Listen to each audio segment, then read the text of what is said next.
मैं राकेश कुमार यादव जी का केंद्रीय विद्यालय मंदसौर को इस परिवार में बहुत बहुत स्वागत करता हूँ, अभिनंदन करता हूँ। Over to Dikshit sir. Thank you sir. Thank you sir. अब आगे की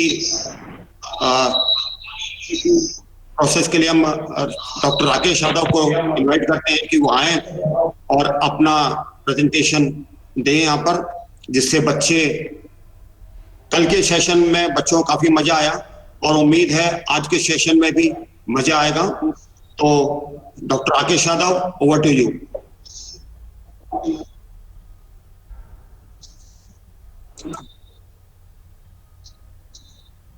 डॉक्टर राकेश।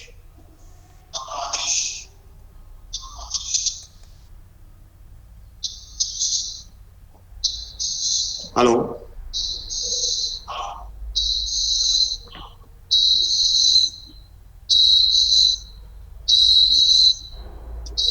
डॉक्टर राकेश के शायद कुछ नेट प्रॉब्लम आ रही है।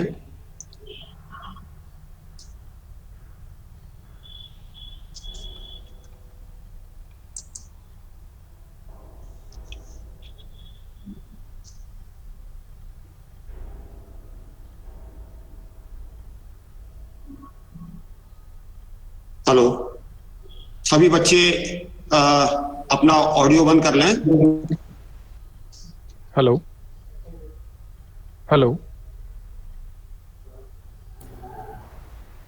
Hello sir, you are audible. मैं केंद्रीय विद्यालय मंदसौर परिवार से आपका पुनः स्वागत करता हूं सर। और हम आपके फिटनेस संबंधी विचार, फिटनेस संबंधी मंत्रों को, फिटनेस संबंधी टिप्स को सुनने के लिए उत्सुक हैं। आप सर शुरू करें। सर, आपका बहुत बहुत धन्यवाद। साथ ही मैं क्षमा का प्रार्थी हूँ क्योंकि अंत समय में एक्चुअली 11:30 पे ही यहाँ रिनोवेशन का काम कुछ स्टार्ट हुआ और मुझे पता नहीं था, और जिसकी वजह से मैं ये स्लाइड शेयर नहीं कर पा रहा हूँ। दीक्षित सर का मेरा बहुत बहुत धन्यवाद। उन्होंने मुझे आमंत्रित किया और बच्चों से इंटरेक्ट करने का मौका दिया। मैं बताना चाहता हूँ कि मैं भी केंद्रीय विद्यालय संगठन में 3 साल भोपाल रीजन में केंद्रीय विद्यालय सीनी मालूम में कार्यरत था, और सर को मैं केंद्रीय विद्यालय मार्गदर्शक मानता हूँ और उनका बहुत बहुत धन्यवाद मुझे बुलाने के लिए। प्राचार्य सर का धन्यवाद। साथ ही सभी बच्चों का स्वागत करता हूँ।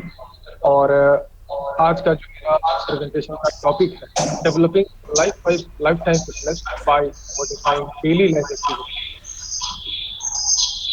मैं बताना चाहता हूँ सभी बच्चों को कि केंद्रीय विद्यालय में 3 साल कार्य करने के दौरान मेरा ये एक्सपीरियंस रहा। मुझे ये पता चला कि जिस तरह से विद्यालय संगठन बच्चों को खेलने का, कूदने का, बच्चों को अलग अलग एक्टिविटीज और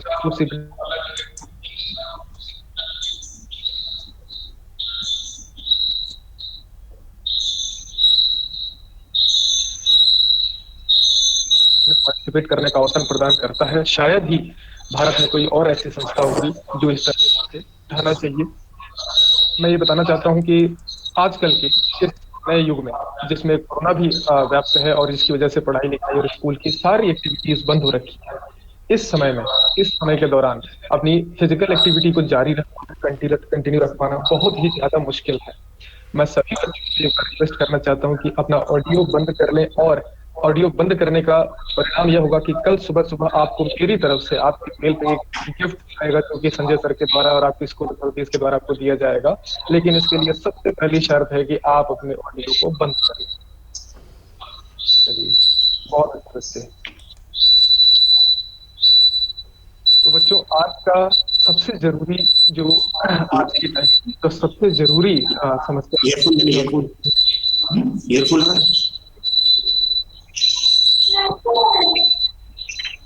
आन खड़ी हुई है, वह है अभी समय से घरों के अंदर बैठे हुए हैं और इसी बीच में बाहर जाना हमारा बंद हो रखा है, एक्टिविटी बंद हो रखी है, खेलों में पार्टिसिपेशन बंद हो रखा है, एक दूसरे से मिलना जुलना भी बंद हो रखा है। बहुत जरूरी है कि इस समय अपने आप को हम स्वस्थ रखें, फिट रखें, ताकि लंबे समय तक भी इन परेशानियों से, इन मुश्किलों से बचे रहें। मेरा टॉपिक चुनने का मकसद यह है, आज ये टॉपिक, ये जो विषय मैंने चुना है, इसका मकसद सिर्फ यही है कि हम खेलने जाते हैं, एक्सरसाइज करने जाते क्या हैं, लगेगा घर में काला वाला? exercise जो कि शायद 1 घंटे के लिए, 1.5 घंटे के लिए, 2 घंटे के लिए होती है। जिस तरह आप स्कूल जाते हैं 6 घंटे के लिए, लेकिन बाकी के 18 घंटे आप सभी बच्चे घर में ही रहते हैं। और आपका रिजल्ट इस बात पे डिपेंड करता है कि आप घर में रहते हुए किस प्रकार पढ़ाई कर रहे हैं, किस प्रकार अपने असाइनमेंट्स को कर रहे हैं। इसी बात पे आपका रिजल्ट डिपेंड करता है। स्कूल जाने से आपको एक मदद मिलती है, आपको एक दिशा मिलती है, लेकिन कहा जाता है कि आप घर में जितनी मेहनत करेंगे उतने ही ज्यादा नंबर और उतने ही ज्यादा परफॉर्मेंस आपकी पढ़ाई में इम्प्रूव होगा। स्वास्थ्य का भी कुछ ऐसा ही एक हमारे जीवन के तरीके से रिश्ता है। इस तरह से दौड़ जाते हैं, 1 घंटे के लिए खेलते हैं, कूदते हैं, आधे घंटे जाते हैं, 1.5 घंटे जाते हैं और वहां से लौट के आ जाते हैं। लेकिन क्या हमारा पूरा स्वास्थ्य, हमारे जीवन भर का स्वास्थ्य किसी 1 घंटे पे टिका रह सकता है? नहीं। हमें पूरे समय 24 घंटे इस अपने स्वास्थ्य का ध्यान रखना होगा, क्योंकि शरीर ही वह माध्यम के द्वारा हम आगे अपनी अचीवमेंट्स, आगे अपने कार्य करते रहेंगे और जीवन में अनेक प्रकार के हमको मिलेंगे। मैंने ऐसे कुछ तरीके बताना चाहता हूं जिनके द्वारा, जो बहुत ही आसान है, जो आप लाइफ टाइम फॉलो कर सकते हैं। जिस इन चीजों में आपको 24 घंटे आपकी ये चीजें आपके साथ हैं, और अगर आप थोड़ा थोड़ा थोड़ा ध्यान रखें इन चीजों को जो मैं बताने जा रहा हूँ, मेरे ख्याल से स्वास्थ्य बहुत अच्छा रह सकता है। मैंने भी कोशिश की, मैं भी ट्राई करता हूँ, और मेरी उम्मीद है, मैं उम्मीद करता हूँ कि हमारे जो बच्चे हैं ये सभी इन चीजों को। तो सबसे पहले हम शुरुआत करते हैं इस फिट इंडिया मूवमेंट को लेकर। आखिर यह फिट इंडिया मूवमेंट है क्या? फिट इंडिया मूवमेंट भारत सरकार चलाया जाने वाला एक फिटनेस का प्रोग्राम है, जिसका मकसद है, जिसका उद्देश्य है सभी लोगों को, भारत के सभी नागरिकों को, बच्चों को, बड़ों को, बूढ़ों को, या तो वो करें या वो अपने जीवन में अगर कर का स्टैंडर्ड बढ़ा लें, ताकि जो दिनचर्या वो अच्छी हो सके, वो एक अच्छे नागरिक बनकर अपने देश को डेवलपमेंट में, विकास में पूरा योगदान दे सके। और हमसे क्या उम्मीद की जाती है इस मूवमेंट के दौरान? हमसे उम्मीद की जाती है कि हम ज्यादा से ज्यादा अपने शारीरिक क्षमताओं का प्रयोग करें। जैसे अगर हमें कहीं जाना हो छोटी दूरी पे, तो बजाय इसके कि हम मोटरसाइकिल या स्कूटी या साइकिल का प्रयोग करें, हम चल कर जाए। हम लिफ्ट का कम से कम प्रयोग करें, स्टेयर्स का प्रयोग करें, सीढ़ियों का प्रयोग करें, रिक्शा, कई मोटर जो है उनकी जगह हम रनिंग करें, जॉगिंग करें और अपने डेस्टिनेशन पे पहुंचे। रेगुलर एक्सरसाइज करें, रोज एक्सरसाइज करें, आधे घंटे की, 1 घंटे की, किसी न किसी प्रकार की एक्सरसाइज करें। और इसका बहुत बड़ा एम यह भी है कि हम किसी न किसी तरीके से अपने पूरे परिवार को एक्सरसाइज की एक्टिविटी में, डेली एक्टिविटी में इन्वॉल्व करें। तो फिट इंडिया मूवमेंट के अंतर्गत हमें कोई मेडल लेने की, किसी इंटरनेशनल लेवल पे कोई मेडल जीतने की प्रेरणा नहीं दी जाती बच्चों। हमें सिर्फ यह बताया जाता है कि हमें जीवन में किसी न किसी प्रकार की शारीरिक एक्टिविटी में, जिसमें आपका शारीरिक विकास हो, आपकी जो आपको परिश्रम करना पड़े, आपको मेहनत करनी पड़े और शरीर का फिट रहना बहुत जरूरी है। हम इस तरह की किसी भी एक्टिविटी में इन्वॉल्व हों, अपने आप को फिट रखें।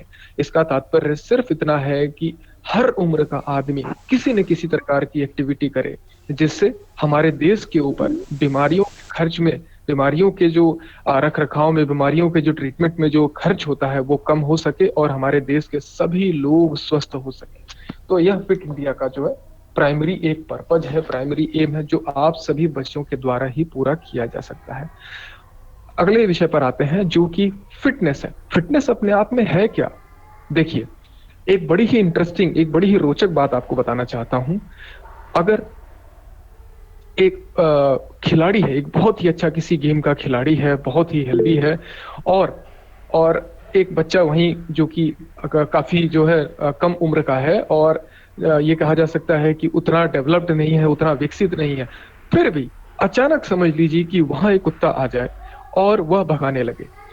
बच्चा जो है वजन कम होने की वजह से या फिर ज्यादा फुर्तीला होने की वजह से वहां से भागने में कामयाब हो जाता है, लेकिन वही एक हृष्ट पुष्ट मस्कुलर या फिर बॉडी बिल्डर जैसा खिलाड़ी उस कुत्ते से नहीं बच पाता। अगर कुत्ता उसे काट लेता है तो आप इस अवस्था में किसे फिट कहेंगे? इस अवस्था में तो वह बच्चा जो कि उस समय अपनी जो अपनी सुरक्षा करने में कामयाब हुआ, सफल हुआ, उस समय वही फिट है, वो ज्यादा फिट है। इसलिए फिटनेस का मतलब, फिटनेस का अर्थ या फिटनेस का तात्पर्य यह नहीं है कि आपकी बॉडी बने, आपकी मसल्स स्ट्रांग हो, आप बहुत ही स्ट्रांग दिखने लगे, आपके कई जिस तरह बच्चों में कहा जाता है कि आपके सिक्स पैक एब्स हो। बिल्कुल नहीं, फिटनेस का मतलब ये नहीं। फिटनेस का अर्थ सिर्फ इतना है कि आप अपने दिनचर्या के कार्यों को, पढ़ाई को, खेलने को, अपने घूमने फिरने को, परिवार के साथ समय बिताने को, इन सब के लिए आपके पास पर्याप्त ऊर्जा हो, आप इन सभी चीजों को पूर्ण शक्ति के साथ कर पाए। और इसी के साथ साथ अगर कोई लेजर टाइम या फिर कोई इमरजेंसी होती है, उसको भी आप सफलतापूर्वक उसका निपटारा कर सकें, उसको उसमें आप इन्वॉल्व हो सके, उसका सॉल्व कर सके, उसका समाधान निकाल सके। तो फिटनेस का अर्थ जो हमने ये समझा कि अपनी सारी चीजों को अगर आप अच्छे प्रकार से कर पा रहे हैं, अगर आप सक्सेसफुली उनको कर पा रहे हैं, उनको सॉल्व कर पा रहे हैं सारी प्रॉब्लम्स को दिनचर्या की, तो इसका मतलब आप फिट हैं और उसके लिए ही हमको तत्पर रहना है। फिटनेस भी दो तरीके की होती है। पहला है हेल्थ रिलेटेड फिटनेस, यानी स्वास्थ्य संबंधी फिटनेस, और दूसरी फिटनेस है स्किल रिलेटेड या फिर परफॉर्मेंस, यानी किसी गेम में आपको परफॉर्मेंस देना है तो उससे संबंधित फिटनेस। जो स्वास्थ्य संबंधी, यानी किसी भी व्यक्ति के लिए स्वस्थ रहने के लिए उसको कार्डियो रेस्पिरेटरी फिटनेस होना बहुत जरूरी है। कार्डियो रेस्पिरेटरी फिटनेस का अर्थ यह है कि आप कोई भी कार्य देर तक बिना थके हुए कर पाए और आपका दिल और आपके फेफड़े इतने मजबूत हों कि उनके ऊपर बहुत ज्यादा स्ट्रेस या फिर वो बहुत थकान ना हो। आप देर तक बिना थके हुए किसी कार्य को अगर कर पाते हैं, आप देर तक चल पाते हैं, देर तक वॉक कर पाते हैं, आप देर तक अपनी दादी के साथ जाके सामान ढोकर ला पाते हैं, अगर सब्जियां लेकर आ पाते हैं, उस काम को देर तक करने की क्षमता को कार्डियो रेस्पिरेटरी एंड्योरेंस कहते हैं। दिन में कई सारे काम ऐसे आते हैं जब आपको पैदल चल के स्कूल जाना है, आपको गेम्स पीरियड में खेलना, अपने दोस्तों के साथ 3-4 घंटे की एक हाइकिंग पे जाना है, तो कार्डियो रेस्पिरेटरी फिटनेस का बहुत ही बड़ा रोल है। अगला आता है मस्कुलर स्ट्रेंथ। आपके शरीर में अगर आप हाथ भी उठाते हैं, यूं मान लीजिए आपने हाथ उठाया, इस हाथ को उठाने में भी शक्ति का प्रयोग होता है। इस हाथ के बाद मैंने इस पे एक कॉपी पकड़ ली, इसमें एक पेन पकड़ लिया, या फिर यह पानी का जग मैं उठा रहा हूं। सभी चीजों को करने के लिए, इन सभी कार्यों को करने के लिए मुझे ताकत की जरूरत होती है, शारीरिक स्ट्रेंथ की जरूरत पड़ती है। बिना स्ट्रेंथ के हम अपने हाथ को भी नहीं उठा पाएंगे, एक कदम चल भी नहीं पाएंगे। इसलिए हमारे शरीर में पर्याप्त ताकत होनी चाहिए, हमारी मांसपेशियों में पर्याप्त बल होना चाहिए। पर्याप्त बल होने के लिए आपको किसी भी रेजिस्टेंस या फिर अपने अपने ही वजन के साथ एक्सरसाइज करनी चाहिए, या फिर किसी एक्सटर्नल वजन को भी लेके एक्सरसाइज कर सकते हैं, जिसको हम बाद में डिस्कस करेंगे। अगला बहुत ही महत्वपूर्ण अंग फिटनेस का है, वो है फ्लेक्सिबिलिटी, यानी आपके शरीर में लचीलापन कितना है। आप बिना किसी परेशानी के किसी भी काम को करने के लिए शरीर को कितना मोड़ लेते हैं, कितना लचीलापन वो आपके शरीर में है। और लचीलापन होने का एक बहुत बड़ा फायदा यह है कि आपको इंजरीज, आपको चोटें कम लगती हैं, आपके शरीर में, आपके जॉइंट्स में दर्द कम रहता है, उनमें तनाव कम रहता है, और आपको थकान की फीलिंग, क्योंकि शरीर में तनाव रहेगा, एनर्जी ज्यादा वेस्ट होगी तो थकान की फीलिंग आएगी। अगला बहुत ही जरूरी कंपोनेंट है बैलेंस। बैलेंस करने की क्षमता अगर आपके अंदर है तो आप किसी भी एक पोजीशन को देर तक मेंटेन कर सकते हैं, गिरेंगे कम। किसी भी पोजीशन को मेंटेन, या फिर कोई भी दौड़ का मूवमेंट हो, कोई भी वॉलीबॉल खेल रहा हो, स्पोर्ट्स का मूवमेंट, अगर आप में बैलेंस अच्छा है तो आप अपने एनवायरनमेंट के, अपने आसपास के वातावरण के हिसाब से खुद को ढाल लेंगे। अगर बॉल राइट में आ रही है, लेफ्ट में आ रही है, ऊपर को जंप करके जब नीचे लैंड करेंगे, अगर आपके अंदर बैलेंस अच्छा है तो आप अपनी पोजीशन को जमीन पे इरेक्ट यानी सीधे रहकर मेंटेन कर पाएंगे। अगली क्षमता आती है स्पीड।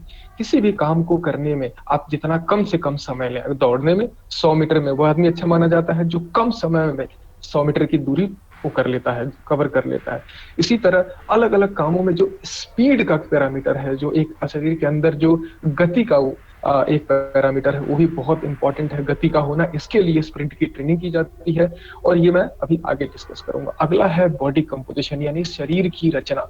शरीर हमारा फैट से, बोन से, मसल से, इन सब चीजों से बना होता है। जब शरीर में चर्बी की मात्रा बहुत अधिक हो जाती है, हम एक्टिविटी नहीं करते, हम एक्सरसाइज नहीं करते, चर्बी की मात्रा बहुत ज्यादा हो जाती है, उस कंडीशन में, उस स्टेज में जो कि हमारा एक्सेस जो फैट हो जाता है वो हमें कई तरह से नुकसान पहुंचाता है। यानी शरीर हमारा में मसल मांसपेशियों का और चर्बी का जो अनुपात है वह अच्छा रहना बहुत ज्यादा जरूरी है।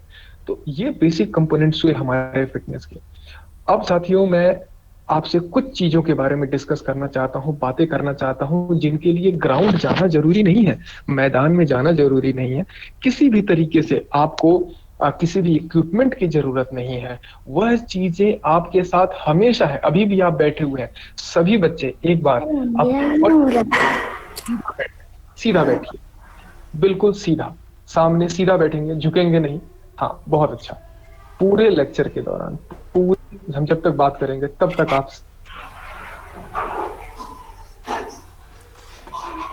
और एक बात का है, आपको सांस गहरी और लंबी लेनी है।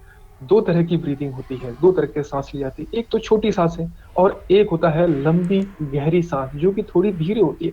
आपको लंबी और गहरी सांस लेनी है। आप लेक्चर सुनते रहें, देखते रहें, लेकिन छोटी सांस नहीं, सीधा बैठना है। सीधा बैठने का मतलब यह है कि आपके कान, आपके कंधे, आपकी कमर एक सीधाई में होनी चाहिए। सामने झुके नहीं रहेंगे, पीछे को नहीं।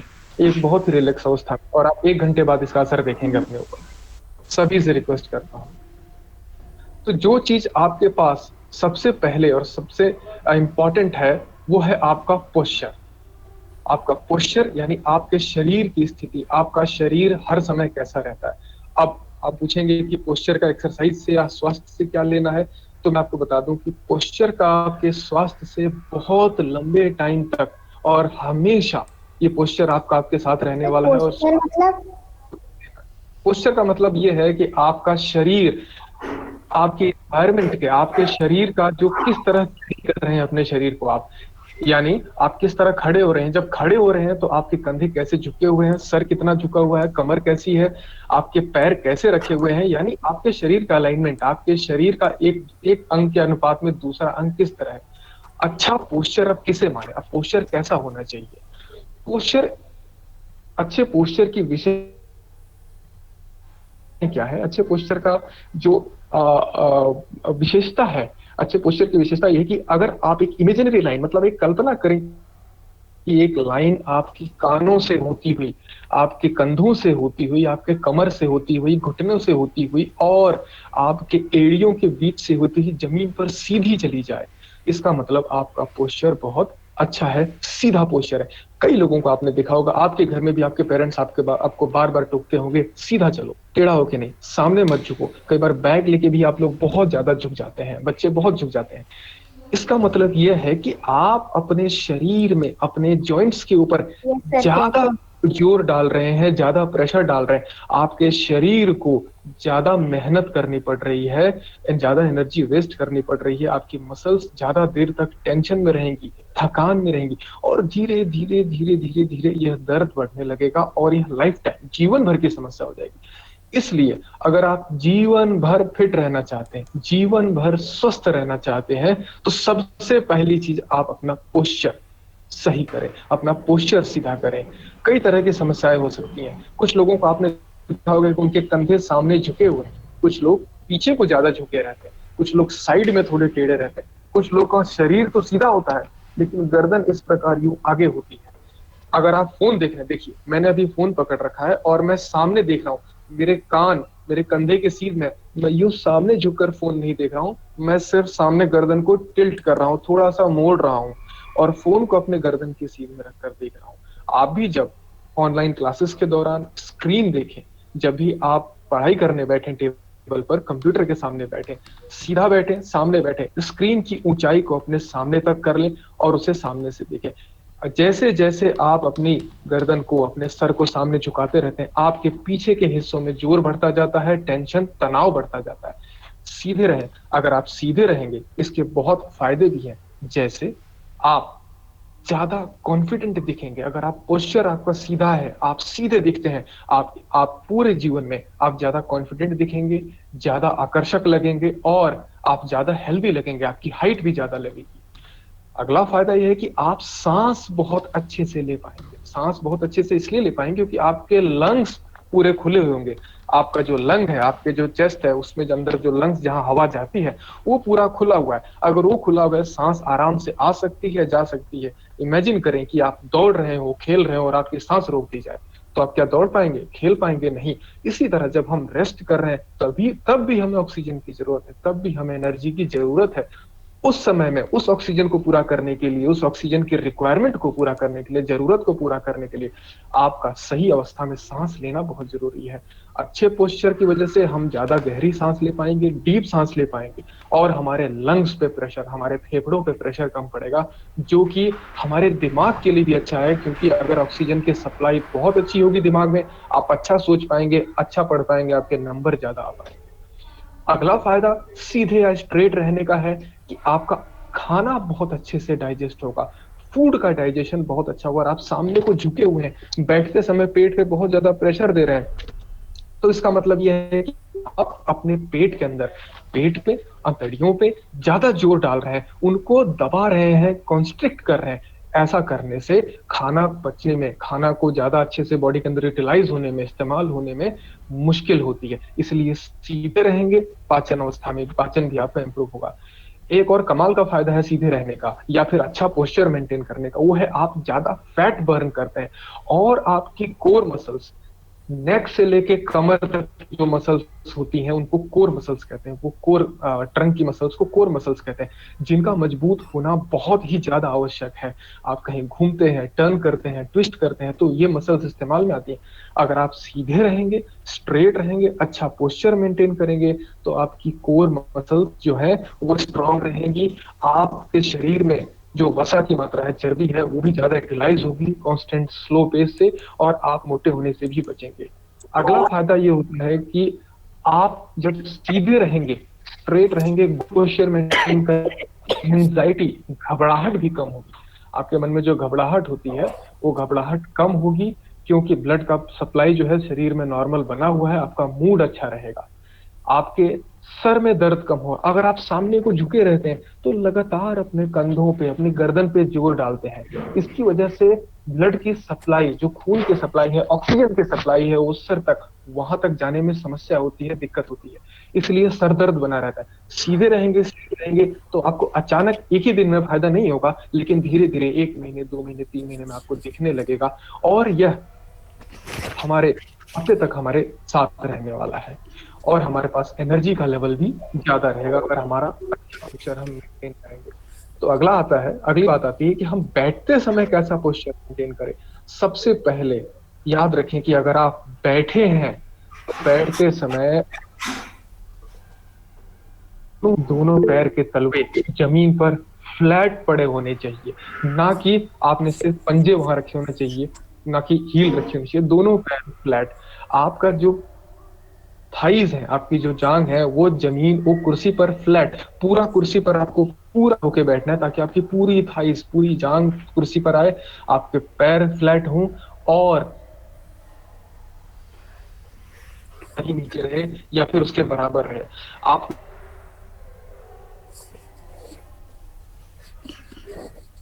आपकी पीठ पहुंचनी चाहिए, पर आपको खुद अपने एफर्ट से सीधा रहना। अभी कितने बच्चे टेढ़े होने लगे, बच्चे सामने की तरफ झुकने लगे, सामने न झुके, सीधा बैठे। सीधा बैठेंगे, सामने अपने चीज को, जो भी आपका मोबाइल या लैपटॉप है, सामने रखेंगे, और उसको, अपनी गर्दन को सामने, ना कि यूं झुकाएंगे, बल्कि सामने सिर्फ टिल्ट करके देखेंगे। हमेशा याद रखिएगा, आपके लंबी प्रॉब्लम्स के लिए, स्वस्थ रहने के लिए, सेहतमंद रहने के लिए डॉक्टरों सर ऐसे ही सीधे बैठना है ना? अगला आता है कि आपने अच्छे पोस्चर के फायदे तो देख लिए, लेकिन आप पोस्चर अलाइनमेंट है। मेरे पास ये स्लाइड्स थी, लेकिन आखिरी टाइम में जो है इंटरनेट कनेक्टिविटी जाने की वजह से मैं ये स्लाइड्स नहीं दिखा पा रहा हूँ, लेकिन फिर भी मैं कोशिश करता हूँ कि आपको मैं एक आइडिया दे सकूँ। अगर आप सीधे खड़े हों तो कैसे टेस्ट करेंगे आप कि आपका पोस्चर सही है। ये टेस्ट करने के लिए आप बहुत ही आसान सा एक मैं तरीका बताता हूँ। आप दीवार के सहारे भी कभी खड़े हो जाए, ऐसे खड़े हो कि आपके जो पीछे का जो एंकल है, पैरों के पीछे का जो एंकल है, वो दीवार से टच होना चाहिए। उसी अवस्था में आपका हिप, आपका कमर के नीचे का पीछे का हिस्सा जो है दीवार में टच हो, आपके कंधे दीवार से छूने चाहिए। आपका सर का जो पीछे वाला भाग है वो अगर दीवार से छू रहा है, आपके कंधे, सर और टच हो रहे हैं, इसका मतलब आपका पोस्चर अच्छा है। बार बार इस चीज को करें और ध्यान रखें, अगर आपका दीवार से नहीं टच हो रहे हैं। एक मिनट में डिस्टर्ब करना चाहूंगा। ये बच्चे कुछ ऐसे हैं जो रुचि पांडे, दीपिका कामरिया, संतोष भाटी, आपका वीडियो और ऑडियो दोनों ऑन है, बंद करें इसको, वीडियो को। रुचि पांडे नाम से और दीपिका कामरिया नाम से आपके वीडियोस आप ऑफ करें। आपके जो भी प्रश्नों के जवाब हैं ये बाद में जब हमारा कार्यक्रम होगा तब दे दिए जाएंगे। सर अभी बॉडी पोस्चर के बारे में बता रहे हैं कि हमें किस तरह से बैठकर पढ़ना है, किस तरह से हमें अपनी डेली एक्टिविटीज करनी है। तो आप अपने साथ एक कॉपी या पेन रख सकते हैं और जो आपको मेन पॉइंट हैं आप उनको नोट करें ताकि बाद में आप उनको याद रख सकें, ध्यान रख सकें। Sir please continue. Thank you sir, thank you. तो इसमें समस्याएं क्या आती हैं? अगर पोस्चर खराब है, हम ज्यादा झुक कर बैठ रहे हैं, हम कुर्सी पे, अगर हम चेयर पे बैठते हैं तो एक साइड पे जो हमारा आर्म का रेस्ट होता है, एक साइड पे जो हमारा इस तरफ सामने की तरफ ऐसे झुक जाते हैं, बहुत देर तक हम झुके हुए रहते हैं। इससे भी नुकसान होता है कि आपके स्पाइन पे साइडवर्ड जो भी मूवमेंट है, आपकी मसल्स स्ट्रेन्ड होती हैं और वहां दर्द चालू होता है।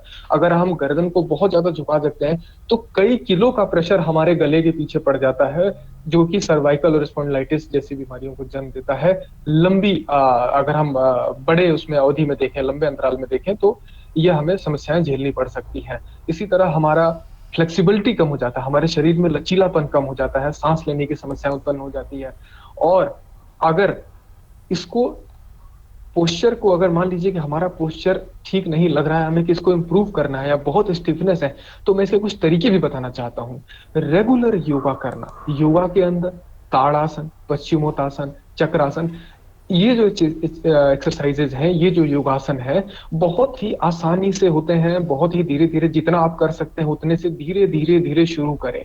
अपने हाथों को घुमाना, स्ट्रेचिंग एक्सरसाइज करना, सूक्ष्म व्यायाम करना डेली, ये बहुत जरूरी है। इससे क्या होगा, धीरे धीरे आपके जो मस्कुलो यानी मांसपेशियों और स्केलेटन, जो आपके मसल्स और स्केलेटल सिस्टम के बीच में जो खिंचाव है, जो तनाव है, वो कम होने लगेगा, आपकी मांसपेशियां उसी जगह पे आने लगेगी। इसके अंदर एक और चीज बताता हूँ, पोस्चर में दो चीजें बहुत जरूरी है, आपकी आंखें और आपका पैर। याद कीजिए, जब बच्चा छोटा होता है, आपने घर में देखा होगा छोटे भाई बहनों को, या फिर आस पड़ोस में किसी छोटे बच्चे को देखा होगा, जब वो 6 महीने 3 महीने का होता है, वो जब बेड पे फ्लैट लेटा होता है तो वह दो कोशिश करता है, एक तो पैर को उल्टा लेटकर पीछे से उठाने की, और दूसरा आंखों से ऊपर देखने की। पोस्चर में सबसे बड़ा रोल आंखों का और पैरों का है। अगर आप सीधा देखते हैं, आंखों की एक्सरसाइज यानी आंखों को घुमाना, ऊपर देखना, नीचे देखना, साइड देखना, इधर देखना, तभी से आपका पोस्चर इंप्रूव होने लगता है। यानी आपकी आंखें अगर सीधा देख रही हैं, अलाइंड है, सामने है, और आपके पैर दोनों जमीन पे बराबर हैं, तो मतलब आपका पोस्चर सही होने की जो है दिशा में है और आप पोस्चर सही कर रहे हैं। तो कॉन्शियसली अपने आप को बच्चों बार बार याद दिलाएं कि पोस्चर अपना मेंटेन रखना है। कोई आपको टोके तो उस पर नाराज ना हो, यह आपकी भलाई के लिए है और बहुत ही लंबे टाइम में आपका बहुत ज्यादा फायदा होगा इससे। अगर पोस्चर मेंटेन नहीं करेंगे तो कुछ सालों के बाद ही, अभी तो नहीं, जब तक आपके अंदर बहुत एनर्जी है तब नहीं, जाके जब आप 25, 26, 28, 30, 35, 40 साल में जाएंगे, तो यह पोस्चर जब आप डॉक्टर के पास जाएंगे, तो आज यह बातें जो आपके गुरुजन, जो आपके पेरेंट्स बताते हैं, वो डॉक्टर भी यही बात बताएंगे, फीस भी लेंगे और यही एक्सरसाइज भी आपसे कराएंगे। पोस्चर के बारे में हमने बात की, पोस्चर बहुत ही ज्यादा जरूरी है। अगला चीज जो हमेशा आपके साथ रहता है, जो चीज हमेशा आपके अंदर ही है, वो है आपके शरीर का वजन।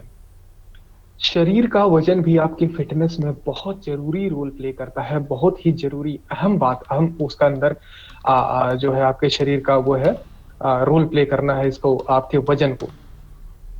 हमारा जो शरीर का वजन, मैं एक शॉर्ट में बता देता हूं कि शरीर, हम कैसे पता लगाएं कि हमारा वजन आइडियल है कि नहीं, हमारा वजन सही है कि नहीं। इसको पता करने के लिए वैज्ञानिकों द्वारा एक फॉर्मूला, एक तरीका बनाया गया है जिसका नाम है BMI, body mass index. Body mass index के अंतर्गत आप अपनी हाइट नाप लें, एग्जैक्ट हाइट अपनी नाप लें, और अपना वजन, हाइट को मीटर में और वजन को किलोग्राम में। वेट अपॉन वजन किलोज में BMI की full form divided by height in metre square, इसको डिवाइड कर लें और इसको जो वैल्यू आती है, जो इसके वैल्यू निकल के आएगी उसको कहते हैं बॉडी मास इंडेक्स, बीएमआई। आप वैसे तो हाइट वेट चार्ट से भी इसका पता लगा सकते हैं और बीएमआई के द्वारा भी इसका पता लगाया जा सकता है। अगर बीएमआई 18 पॉइंट, ये एक अब बेसिकली थोड़ा एडल्ट्स के लिए है, फिर भी बताना चाहता हूँ, कई बड़े बच्चे भी यहाँ पे होंगे और पेरेंट्स और उनके हमारे अभिभावक भी हो सकता है जुड़े हों साथ में, तो उनके लिए बताना चाहता हूँ कि बीएमआई इंटरनेट पे देखें, गूगल करें। और बीएमआई ऐसा तो नहीं कह सकते कि यह डायरेक्टली सीधे तौर पे आपके शरीर में चर्बी की मात्रा को बताता है, लेकिन इसके द्वारा आपके वजन की स्थिति को इंडिकेट किया जाता है कि कैसा वजन है, या एक मेजरमेंट का, एक नापने का एक टूल है, एक स्क्रीन करने का एक स्क्रीनिंग टूल है एक तरह से, जो कि आपको बताता है कि क्या आपका वेट हेल्दी है, एक्सेस है, या फिर आप अंडर वेट है, या वो सीवियर ओबेसिटी है, आपके अंदर सीवियर ओवरवेट की समस्या आपके अंदर है। बीएमआई के द्वारा हमें पता लगता है। अगर आप ओवरवेट हैं तो बहुत तरह की समस्याएं होंगी। अगर आप अंडर वेट हैं, अगर आपका वजन कम है, बीएमआई ये बताता है कि आपका वजन कम है, इसका मतलब हो सकता है कि आप आपके अंदर माल न्यूट्रिशन हो, यानी प्रॉपर एडिक्वेट मात्रा में आप न्यूट्रिशन ना ले रहे हो। ऑस्टियोपोरोसिस, हड्डियों से रिलेटेड संबंधित जो है आपकी समस्याएं हो, बोन मिनरल डेंसिटी कम हो, जॉइंट्स में पेन रहता हो, कई बार बच्चों में इसकी वजह से हमें देखने आता है कि पैर या तो बाहर की तरफ ज्यादा बेंड हो रहे हैं या फिर अंदर की तरफ, अनीमिया हो, ब्लड में हीमोग्लोबिन लेवल की जो है आयरन की कमी हो उस समय, अगर आप अंडर वेट है तो बीएमआई के द्वारा हमें ये पता चलता है। फॉर्मूला मैंने आपको बताया, अपने हाइट, अपने वेट को, अपने वजन को किलोग्राम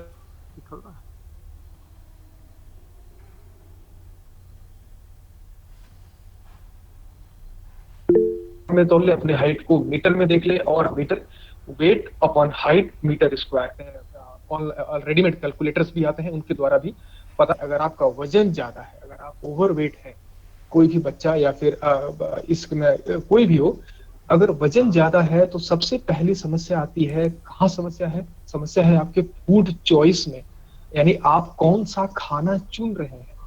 याद रखिए, अगर हमें भूख लगी है तो जरूरी नहीं है कि हमें एनर्जी की रिक्वायरमेंट सच में बॉडी के अंदर। अगर भूख लगी है, अपनी भूख को पहचानना सीखें कि क्या यह भूख सच में मुझे एनर्जी की रिक्वायरमेंट है, या फिर सिर्फ हमारे दिमाग के अंदर एक परसेप्शन पैदा हो गया है कि मुझे भूख लगी हुई है। मुझे भूख लगी है इसका मतलब ब्लड में ग्लूकोज का लेवल डाउन हो गया। जब यही ब्लड दिमाग में पहुंचता है तो दिमाग हमारा वाकई में ये ब्लड के द्वारा पता लगाना चाहता है कि क्या हमारे अंदर एनर्जी की कमी हो गई है। वो सिर्फ ब्लड को देखता है, ब्लड को पहचानता है, ब्लड के अंदर ग्लूकोज की मात्रा को डिटेक्ट करता है और ये बताता है कि आपको भूख लगी है। और अगर हम इंटेलिजेंट ईटर ना हुए, अगर हम समझदार खाने वाले व्यक्ति ना हुए, तो हम क्या करेंगे? जाएंगे फटाफट किचन में और कुछ भी खाने लगेंगे। वाकई में हमें उस एनर्जी की जरूरत नहीं है, हमारे अंदर काम करने की पर्याप्त क्षमता है, फिर भी सिर्फ दिमाग को एक पर्टिकुलर लेवल पे, एक पर्टिकुलर ग्लूकोज के लेवल पे काम करने की आदत हो गई है। दिमाग को लगता है कि इससे नीचे मेरा ब्लड का ग्लूकोज गया तो मेरे अंदर भूख लगे, एनर्जी कम है। इसलिए आपको ये समझना बहुत जरूरी है कि कब आपको भूख लगती है, कितनी आपकी एनर्जी की रिक्वायरमेंट है और आपको कब कब खाना है, ये आपको डिसाइड करना पड़ेगा। ज्यादा चीनी वाले, ज्यादा शुगरी जो खाना होता है, ज्यादा तेल वाला खाना होता है, स्वादिष्ट तो लगता है लेकिन लंबे उसमें देखें, लंबी अवधि के लिए हमारे लिए जहर के समान बिल्कुल होता है, इसमें कोई डाउट नहीं है। दूसरा कारण है आप फिजिकल एक्टिविटी बहुत कम करते हैं, यानी जब मन किया गेम्स पीरियड आए, 1-2 पीरियड तो खेल लिया, उसके बाद अगले 4-5 दिन कुछ नहीं किया। या फिर गेम्स पीरियड में भी, जहाँ की मैंने केंद्रीय विद्यालय में रहते हुए देखा है कि बालिकाओं को जो है मोटिवेट करना पड़ता है, बहुत बार बोलना पड़ता है कि आप खेलें, आप कुछ तो करें। तो इन चीजों में खुद पार्टिसिपेट करना है, क्योंकि फिजिकल एक्टिविटी में पार्टिसिपेट करना ना ही आपको शारीरिक रूप से मजबूत बनाता है, बल्कि आपको यह मानसिक तौर पे भी मजबूत बनाता है। कई सारी रिसर्च स्टडी है जिनमें यह देखा गया है कि शारीरिक एक्टिविटी में, फिजिकल एक्टिविटी में और जो है आपके एकेडमिक अचीवमेंट में, आपके मार्क्स में क्या रिलेशनशिप है। तो बहुत जगह, बहुत सारे स्टडीज में निकल के आया है कि पॉजिटिव रिलेशनशिप है। इसका मतलब अगर आप फिजिकल एक्टिविटी में, एडिक्वेट फिजिकल एक्टिविटी में, अच्छी फिजिकल एक्टिविटी में पार्टिसिपेट करते हैं और उसी तरह पढ़ाई में भी मन लगाते हैं, तो आपके एकेडमिक जो स्कोर बहुत अच्छा रहेगा। दोनों का कॉम्बिनेशन अगर अच्छा है तो जो है आपके ग्रेड्स, आपके मार्क्स भी अच्छे आएंगे। इसके साथ ही बच्चों में मोटापे की समस्या इसलिए भी आती है क्योंकि आप बहुत देर तक घर में बैठे बैठे टीवी देखते हैं। टीवी देखते देखते देखते देखते आपको लगता है, आपको इमोशनली उसमें खो गए होते हैं, फिर आपको लगता है कुछ खाने का मन हो रहा है, आप फिर बैठ जाते हैं खाने के लिए टीवी देखने के साथ साथ। बहुत ज्यादा ऑनलाइन क्लासेस के बाद भी कंप्यूटर में लगे रहना, मूवीज देखना, वीडियो गेम्स खेलना, ठीक है, इन सब तरह की चीजों में बैठे रहेंगे, धीरे धीरे दिमाग को इन सब चीजों की आदत पड़ने लगती है। आपको अंदर खुशी का पैमाना इन सब चीजों को इस्तेमाल करना हो जाता है, ना कि जो रेगुलर, जो हमारे पुराने समय से फिजिकल एक्टिविटी और गेम्स खेलना, इसमें होते ये जो है दिमाग अपना पैरामीटर बदल लेता है खुश होने का। तो इन सब चीजों से हमें बचना है। यह ओबेसिटी के बच्चों में मेन कारण है, बच्चों के अंदर यह मुख्य कारण है जो कि मोटापे के। अब अगर मोटापा हो गया तो क्या होगा?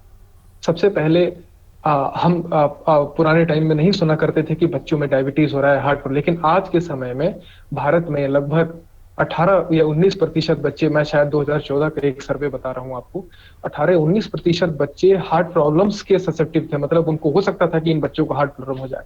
कुछ 9% बच्चे डायबिटीज के लिए प्रोन हो गए थे कि उनको हो सकता है डायबिटीज भी हो जाए।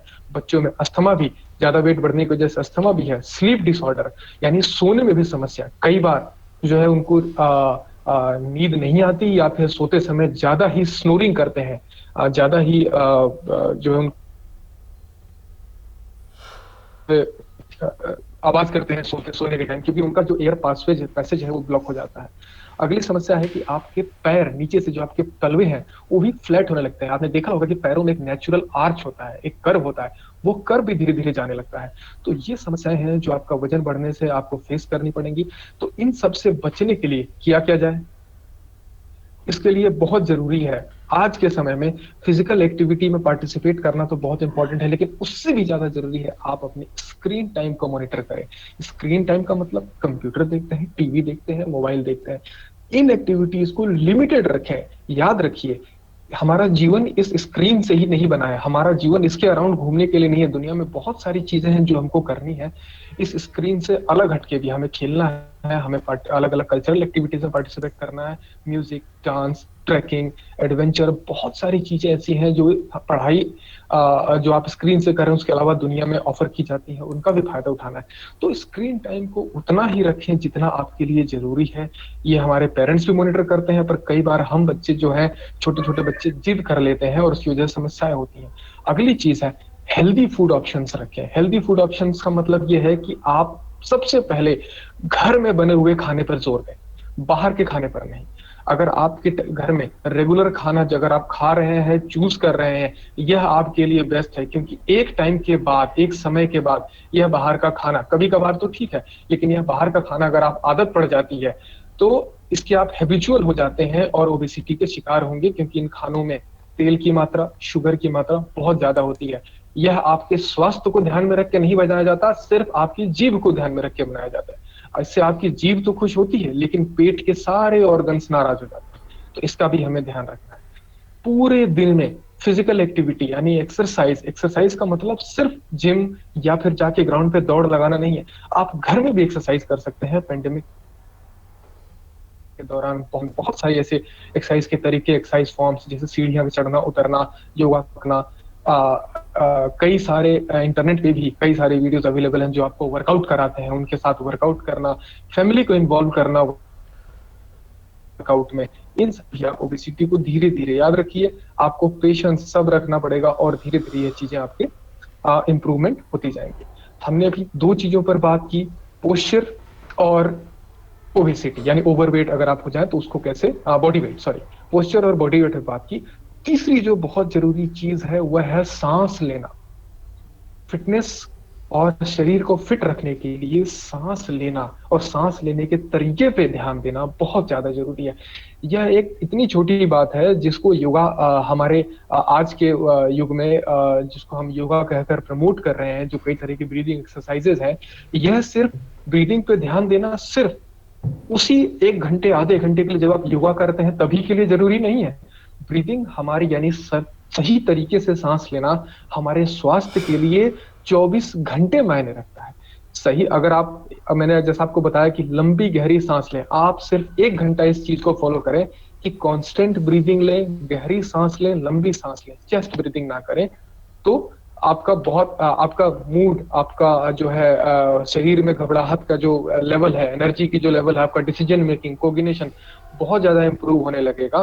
ब्रीदिंग बेसिकली दो तरीके से की जाती है। पहली है चेस्ट ब्रीदिंग, दूसरी है डायफ्राग्मेटिक ब्रीदिंग। डायफ्राम एक मसल होती है जो हमारे दोनों लंग्स जस्ट नीचे होती है, हमारे लंग्स कह सकते हैं कि उन्हीं के ऊपर टिके होते हैं। जब भी वो मसल कॉन्ट्रैक्ट होती है, मतलब वो नीचे को फ्लैट होती है, हमारे लंग्स में स्पेस क्रिएट होता है, हम सांस लेते हैं, हमारे सांस वायु जो है लंग्स में भर जाती है। लंग्स में भरने के बाद, हमारे फेफड़ों में भरने के बाद उसका एक्सचेंज जो होता है ब्लड के साथ, वह जो ऑक्सीजन के मॉलिक्यूल्स हैं, जो ऑक्सीजन है वो मिलकर हमारे ब्लड में से मिलकर जाकर शरीर के सारे अंगों में जाती है, वहां एनर्जी बनती है, हमारे दिमाग में जाती है, हमारा दिमाग भी उसी के द्वारा, हमारा ब्रेन भी उसी के द्वारा काम करता है। तो कितना जरूरी है ज्यादा ऑक्सीजन लेना। अगर आप ज्यादा ऑक्सीजन लेंगे, आपके शरीर में जो ब्लड की सप्लाई है वो बहुत ज्यादा होगी, सॉरी ऑक्सीजन की सप्लाई बहुत ज्यादा होगी, तो आपका दिमाग, आपका शरीर ज्यादा एनर्जी पैदा करेगा, आप ज्यादा प्रोडक्टिव हो पाएंगे। इसके विपरीत है चेस्ट ब्रीदिंग। चेस्ट ब्रीदिंग का मतलब है कि सिर्फ आपके सामने है जो चेस्ट कैविटी है, जब सांस ले रहे हैं, यह सांस छोटी सांस की जल्दी जल्दी ली जाए, शॉर्ट ब्रेथ ली जाए। जैसे आप तेज दौड़ते हैं तो आप छोटी गहरी सांस लेते हैं, वह तो उस समय की जरूरत है क्योंकि आप तेज दौड़ रहे हैं, आपका सिस्टम ऐसा होगा कि ज्यादा से ज्यादा ऑक्सीजन जल्दी जल्दी चाहिए तो आप लेंगे। लेकिन जब आप नॉर्मल बैठे हैं, पढ़ रहे हैं, घर पे हैं, टीवी देख रहे हैं, कुछ भी करें, तो आप लंबी गहरी सांस लेना बहुत जरूरी है। उस समय चेस्ट ब्रीथिंग का उपयोग ना करें। कॉन्शियसली अपने आप को बार बार याद दिलाएं कि आपका शरीर ऑक्सीजन पे ही काम करे। हमारे लिए है ऑक्सीजन। अगर ऑक्सीजन की पर्याप्त मात्रा में सप्लाई है शरीर में, पूरा प्रॉपर ऑप्टिमली फंक्शन करेगा। अगर आपकी ब्रीदिंग बहुत शॉर्ट है, कम ब्रीद ले रहे हैं, अगर आप छोटी छोटी सांस ले रहे हैं, कई बार सांसों बिल्कुल ध्यान नहीं होता, हम इतने ज्यादा टीवी देखने में, पढ़ाई में इतने ज्यादा हम खो जाते हैं कि सांस पे ध्यान नहीं देते। फिर थोड़ी देर बाद जब दिमाग में ऑक्सीजन की कमी होती है तो हम ऐसा करते हैं, लंबी गहरी सांस लेते हैं। इस लंबी गहरी सांस को हमको कॉन्स्टेंटली लेना है। आप फील करेंगे, बच्चों आप महसूस करेंगे, आपका जो शरीर में जो सोचने की क्षमता है, आपको दिमाग में जो सोचने की शरीर में एंजाइटी है, जो घबराहट है, जो डर है, जो आप किसी डिसीजन को नहीं ले पाते हैं, किसी बात से बड़ा कंफ्यूज हो जाते हैं, धीरे धीरे वो चीज आपके लिए नॉर्मल होने लगती है। और लंबी सांस लेने और डायफ्राग्मेटिक ब्रीदिंग करने से ये समस्याएं तुरंत सॉल्व होना शुरू हो जाती हैं। लेकिन अगर हम इसको आदत बना ले डीप ब्रीदिंग की तो बहुत ही ज्यादा फायदे हो सकते हैं। अगली चीज है कि मैं इमेज जो थी मेरे पास की कैसे डीप ब्रीदिंग और चेस्ट और इसकी मैं दिखा नहीं पा रहा हूँ आपको, लेकिन फिर भी बताना चाहता हूँ कि जो बेली ब्रीदिंग है, डायफ्राग्मेटिक ब्रीदिंग है, इसके अंदर आप जब सांस लेंगे गहरी सांस, तो नाक के द्वारा सांस लेंगे, आपकी चेस्ट, आपका जो चेस्ट कैविटी है ये तो फूलेगा ही फूलेगा, साथ में आपका पेट तक इसमें जो कि बाहर आएगा, पेट भी, इस पेट के अंदर तक ऐसा फील होगा कि हवा भरेगी। एक्चुअली वो पेट के अंदर नहीं, आपके डायफ्राम के अंदर हवा भरती है, डायफ्राम पूरा वो कंप्रेस होता है तो आपका पेट भी फूलता है। यानी लंबी गहरी सांस लें बैठे बैठे, पूरे सांस को अंदर तक जाने दें और उसे धीरे धीरे छोड़ें। यह है डायफ्राग्मेटिक ब्रीदिंग। और अगर यही आप सांस, तो हमारा सिर्फ चेस्ट फूल रहा है और अंदर तक सांस नहीं जा पा रही है, थोड़ी देर बाद आप वैसे ही घबराहट का अनुभव करेंगे। तो हमेशा डायफ्राम तक, अंदर तक गहरी लंबी सांस लेनी है। इससे आपको फायदा यह होगा कि आप जो है, आपकी जो कोर डायफ्राम से जुड़ी हमारे पेट की जितनी मसल्स हैं, जितने मांसपेशियां हैं जो हमारे पेट में, कमर में है, उन सब की भी एक्सरसाइज होती है। वो सारी चीजें भी मजबूत होती हैं, स्ट्रांग होती हैं। वो करना भी, उनको अगर स्ट्रांग करना है, मजबूत करना है, डायफ्राम को अगर हेल्दी रखना है, तो हमें डायफ्राग्मेटिक ब्रीदिंग का धीरे धीरे अभ्यास करना होगा। हम शुरू में आधे घंटे से शुरू करें, 15 मिनट से यूं शुरू करें, और दिन में जितनी बार हमें याद आता है करें, हमें तो डायफ्राम से ब्रीथ करना है, मुझे तो गहरा सांस लेना है, ले धीरे धीरे आपकी आदत बनती जाएगी। और जो आपका योग के दौरान जो डायफ्राम से सांस लेने का जो ड्यूरेशन है, उसको 15 मिनट, 20 मिनट, आधे घंटे, 1 घंटे करते जाए, ताकि यह चीज आपके अंदर बहुत ही नॉर्मल, आपके जो अंदर की पेट की मसल्स है मजबूत हो जाए, कोर की मसल्स मजबूत हो जाए, जिससे आप जो है लगातार आप अपने आप को हेल्दी और एनर्जेटिक रख सके। 3 चीजें हमने डिस्कस की, आपका जो है बॉडी वेट, पोस्चर और सांस लेना, यह इन तीनों को करने के लिए, इन तीनों पर ध्यान रखने के लिए आपको ग्राउंड जाने की जरूरत नहीं है, आपको कहीं मैदान में किसी भी तरह की करने की जरूरत नहीं है। लेकिन अगर आप यह कांस्टेंट लंबे टाइम तक याद रखें, हमेशा इन चीजों को याद रखें, तो आप देख सकते हैं कि इनसे होने वाले फायदे आपको आजीवन महसूस होंगे, आपको जीवन भर इससे फायदे महसूस होंगे।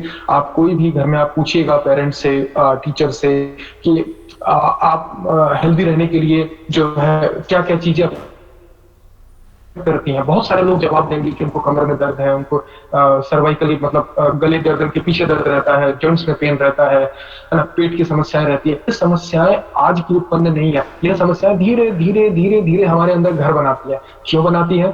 क्योंकि हमारा पोस्चर ठीक नहीं होता, हम एक्टिविटी एक्सरसाइज बिल्कुल नहीं करते, हम अपना सही वजन मेंटेन नहीं करते जब हमें सही टाइम पे करना चाहिए। अभी से अगर आप ध्यान देंगे तो निश्चय ही जो है लाइफ टाइम जो है फिटनेस एक वो बना रहेगा। लास्ट में एक सबसे जरूरी चीज आती है, सबसे इंपॉर्टेंट चीज आती है, वो है न्यूट्रिशन। आप अपने खाने पीने का, कल के लेक्चर भी मैं अटेंड किया, तो कल के लेक्चर में आपको बैलेंस डाइट के बारे में सर ने बताया था, मैं ज्यादा इसमें कुछ नहीं कहूंगा।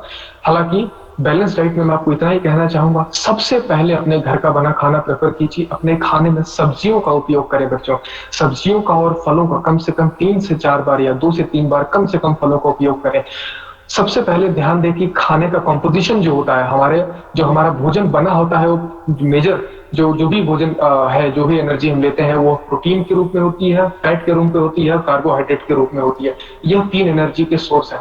खाने में इन सब तीनों का बैलेंस होना बहुत जरूरी है। हमारे पेरेंट्स, जो भी बच्चों के पेरेंट्स हैं, हमें यह ध्यान रखना चाहिए कि खाने को हम सिर्फ स्वाद या फिर किसी डिश का नाम लेकर ना देखें, जबकि हम पूरे दिन में बल्कि हम पूरे दिन में ये देखें कि हमारा बच्चा क्या एडिक्वेट प्रोटीन ले रहा है, कार्बोहाइड्रेट ले रहा है और फैट ले रहा है।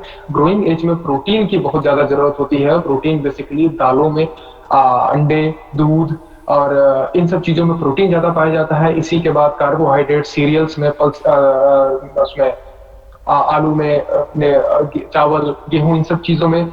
इसके साथ साथ जो है आपका रफेज लेना, यानी सब्जियां और फलों का उपयोग करना बहुत जरूरी है, कि जो भी रफेज में इस्तेमाल रफेज की तरह शरीर में काम करता है। पानी पीना, जरूरत भर पानी पीना, या ये नहीं कि हम पूरे दिन पानी पीने के नाम पे कुछ दिन हमें जोश आया और हम हर 15 मिनट में 1 गिलास पानी पी जा रहे हैं। यह भी हमारी किडनी के ऊपर एक्सेस प्रेशर डालता है।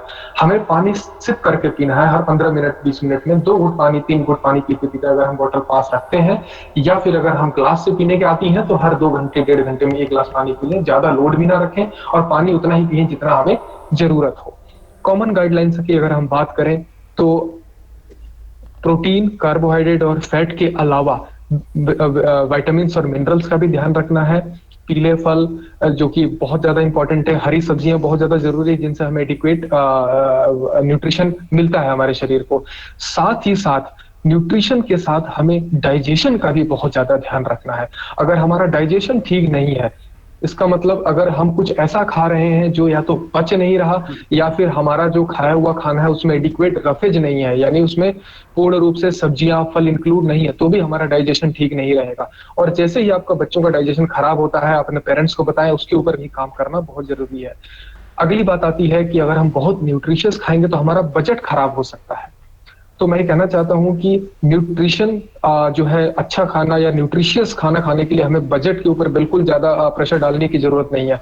हमारे घरों के अंदर जो चीजें अवेलेबल हैं, अगर हम उन्हीं का ध्यान रखें, अगर उन्हीं के बीच में ऐसे कॉम्बिनेशन, ऐसी चीजें बनाए जिससे वह चीज न्यूट्रिशियस हो जाए, फायदेमंद हो जाए, हम उन्हीं चीजों को मिलाकर कई तरह की दालों का प्रयोग करें, खाने में अंडे का प्रयोग करें, बीन्स का प्रयोग करें लगातार, और एक्सेस तेल से देने से बचे। अगर हम बादाम वगैरह का प्रयोग कर रहे हैं तो रेगुलर खाना बहुत जरूरी है, ना कि उनको एक बार खाकर 25-30 खाकर कुछ दिन खाकर बंद करना।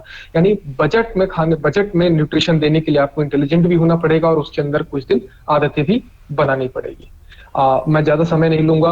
आखिरी चीज है स्लीप, यानी सही मात्रा में सोना और सही मात्रा में नींद को सही तरीके से लेना।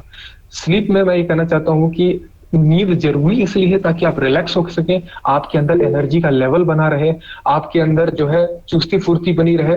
नींद आती क्यों है? क्योंकि हमारी बॉडी के अंदर एक क्लॉक है, एक रिदम चलता है। वो रिदम अपने आप ही उसको पता है कि इतने घंटे काम हो गया, अब शरीर को जो है थकान धीरे धीरे महसूस होना शुरू होगी। तो स्लीप उस पैटर्न का, हमारा बायोलॉजिकल क्लॉक का एक हिस्सा है, हमारे एक नेचुरल इंस्टिंक्ट है, एक नेचुरल चीज है जो हम करते हैं। इसको हम रोक नहीं सकते और ना ही इसको हम ज्यादा मैनिपुलेट कर सकते हैं। तो अच्छा सोना हमारी प्रोडक्टिविटी के लिए, हम ऊर्जावान रहने के लिए बहुत जरूरी है।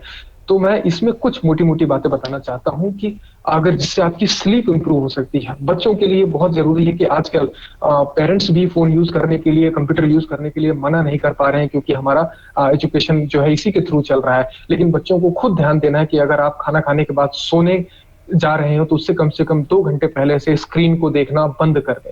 आप स्क्रीन ना देखें। स्क्रीन देखने से हमारी आंखें लाइट को परसीव करती रहती हैं, एक्टिव रहता है हमारा रेटिना अंदर से, और वो जल्दी सोने नहीं देता, वह एक्टिव रहता है। यह परसेप्शन रखता है कि अभी अलर्ट रहना है, और जब तक आप अलर्ट हैं आप सो नहीं पाएंगे। इसलिए सोने से कुछ समय पहले अपने बेडरूम से, जहां आप बैठे हैं, जहां आप सो रहे हैं, वहां से इन चीजों को बिल्कुल दूर कर दें। दूसरी चीज है, सोने का एक टाइम फिक्स करें। सबसे अच्छा टाइम सोने का 10 से 2 बजे तक का माना गया है, क्योंकि उस समय ब्रेन की एक्टिविटी बहुत शांत हो जाती है। जो हमारी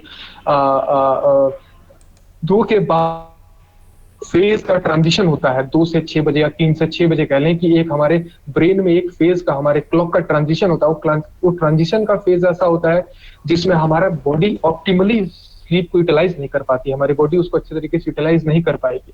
उस समय यानी हम 12-1 बजे सोने की आदत डाल रहे हैं और सुबह 8 बजे तक सो रहे हैं। हम सोए तो 8 घंटे, 6 घंटे, 7 घंटे, हमें लग रहा है कि हमने वो प्रॉपर स्लीप ली है, लेकिन उस प्रॉपर स्लीप का फायदा पूरा नहीं मिलेगा, क्योंकि शरीर उस समय की इस्तेमाल करना नहीं जानता। शरीर उस समय आपकी पूरी स्लीप को यूटिलाइज करके एनर्जी को रिसाइकल नहीं कर पाएगा, सेल्स को, आपकी बॉडी के सेल्स को रिवाइटलाइज नहीं कर पाएगा। इसलिए स्लीप का टाइम फिक्स करें, जल्दी सोएं, जल्दी उठें। और जो है स्लीप की डिस्टर्बेंस से बचने के लिए, जिससे आपकी स्लीप डिस्टर्ब ना हो, कमरे में लाइट कम रखें, आवाज से दूर रहें और टेम्परेचर को नॉर्मल रखें। आप जल्दी जल्दी में इन सब चीजों पे ध्यान देना ना भूलें, इन पे ध्यान दें। आपकी स्लीप अगर कंप्लीट होगी तो आप विश्वास मानिए लंबे टाइम में जाके आपके ब्रेन को, आपके दिमाग को हजारों तरह की बीमारियों से बचाएगा। क्योंकि स्लीप पूरी ना होने की वजह से ब्रेन, हमारा दिमाग कई तरह की डिजेनरेटिव प्रॉब्लम्स का शिकार होना शुरू हो जाता है, और उसमें मेमोरी का लॉस होना, डिसीजन मेकिंग का खत्म होना, ये सब चीजें देखने को मिलती हैं। तो इन सब चीजों का ध्यान रखें। स्लीप हमेशा आपके साथ है, आपका बॉडी वेट हमेशा आपके साथ रहने वाला है, आपका जो है पोस्चर, आप 24 घंटे इसके कांस्टेंट यूज में है, और आपका न्यूट्रिशन लाइफ टाइम इसको करेंगे।